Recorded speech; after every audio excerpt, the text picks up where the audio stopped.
नहीं, मैंने तो कहा ना कि थर्ड वेव में जो वैज्ञानिकों ने बताया है कि संभवतः इसके दुष्परिणाम बच्चों पर भी इसका असर होगा। हम लोग उसी हिसाब से तैयारी कर रहे हैं और ज़्यादा से ज़्यादा उसके लिए बेहतर प्रबंधन कर रहे हैं। और आप देख रहे हैं कि पूरे देश में आज झारखंड जो है वो एक उसके काम करने के तौर तरीके और जिस तरीके से हम लोगों ने इस चेन को ब्रेक करने का प्रयास किया है, हम सारे लोग उसके लिए मिल के काम किए हैं, चाहे वो प्रेस के हों, चाहे हमारे पत्रकार हों। हम लोग इसके लिए जिलावार अभी अस्पताल की व्यवस्था की बात नहीं है, बात है कि उसको हम बच्चों और बड़ों में जो इलाज का जो क्रम होता है उसमें बहुत चीज़ें डॉक्टर के आधारित होती हैं, तो उसको हम लोग जो है उस पर एक्सरसाइज कर रहे हैं। और जितना जल्दी होगा वो चाहे NICU हो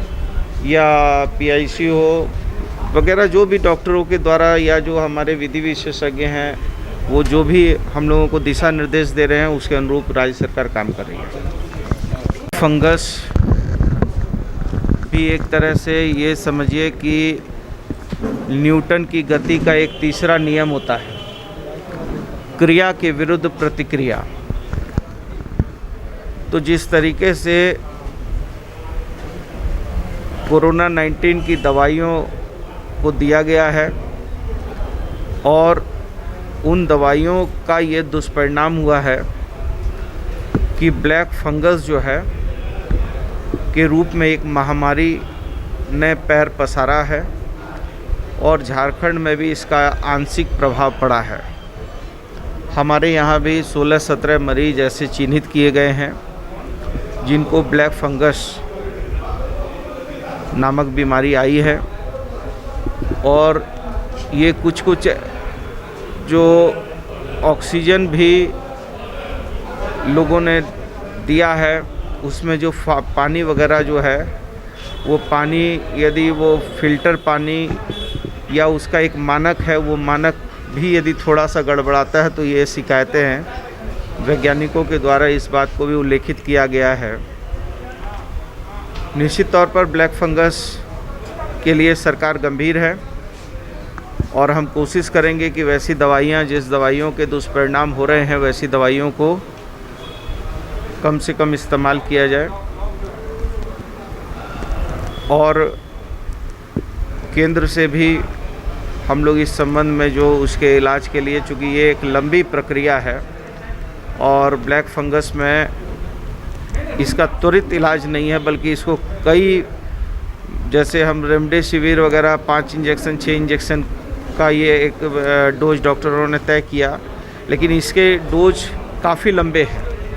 और इसमें कभी कभी सर्जरी की भी आवश्यकता पड़ती है। तो राज्य सरकार गंभीर है और हम लोग प्रयास कर रहे हैं कि ब्लैक फंगस की बीमारी के जो कारण हैं वो कारण पर ज़्यादा हम प्रयास करें। और बहुत हमको परमपिता परमेश्वर की कृपा है कि झारखंड में कोरोना धीरे धीरे कम हो रहा है,